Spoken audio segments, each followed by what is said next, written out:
I was disconnected from my soul and I was chasing work-life balance. I even remember, I'm 35 right now. I remember going to high school in Gilroy, California. So just half hour south of Silicon Valley, small town. And that seemed, maybe it was because when I was starting to, get a little bit older, I was in high school, but started to hear a lot about work-life balance even then. And I was very much like, I don't want to work at, like, have an office job, sit at a desk. I want this thing work-life balance. Went to college at Chico State, was a recreation major, started my own company.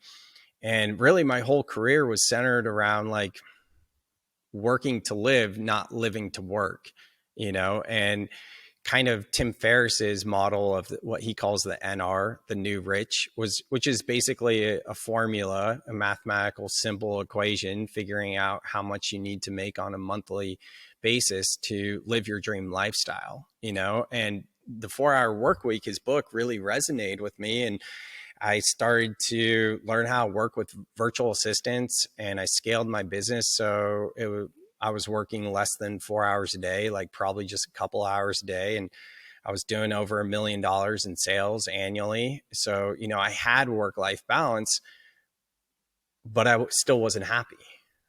I had everything on the outside you could ever imagine. I was just named this list of movers and shakers. I was friends with the front office of the San Francisco 49ers, my favorite football team, and getting field passes to the games. The girl I was dating was a cheerleader on the team, so I'd even see her on the field when she was cheering during the game. So from a lot of like external points of view, like success, money, the girl, the notoriety, all the type of things that I could have ever wanted, right? But I was just so depressed on the inside and I wasn't looking at it. And at some point, it's actually, you want me to tell you a story? Keep going here?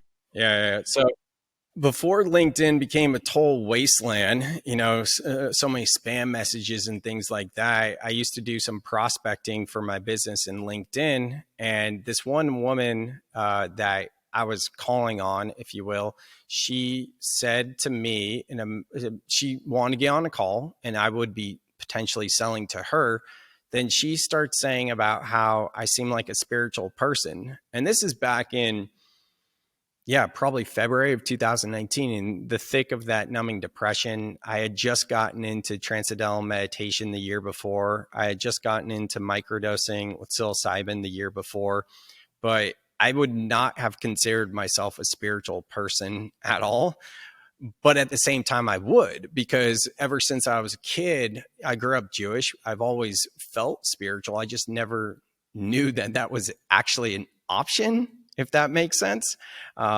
So this woman said that I seem like a spiritual person. I kind of was like, I don't know what you mean by that. She started telling me about cacao ceremony. And I was like, ceremony?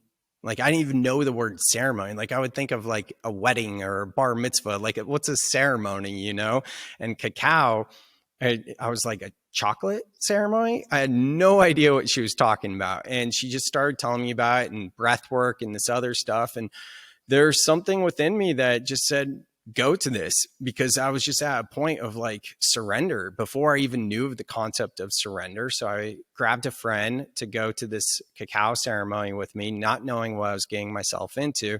And it was incredible. I was a little spooked out at first because there was an altar and I didn't know about altars. Everyone was dressed in white and I didn't know about dressing in white, all of these things. And then the howls from breath work. And it was a bit overwhelming, but it was also really beautiful at the same time. And I really enjoyed it. And my friend asked the woman afterwards about ayahuasca.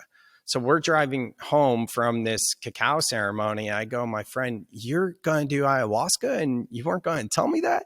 So I followed her journey. She was sitting with the medicine probably a few weeks after that. And then we went out to dinner and recapped her ceremony. And it was right there where I just felt the call. And I reached out to the people facilitating it. And I did a breathwork ceremony with them first, where I literally felt reborn after that breathwork ceremony. And even to the point where I was like, I don't know if I'm going to sit with ayahuasca because it was so profound. But I did. And then the rest is history. So that's kind of how I came into this world.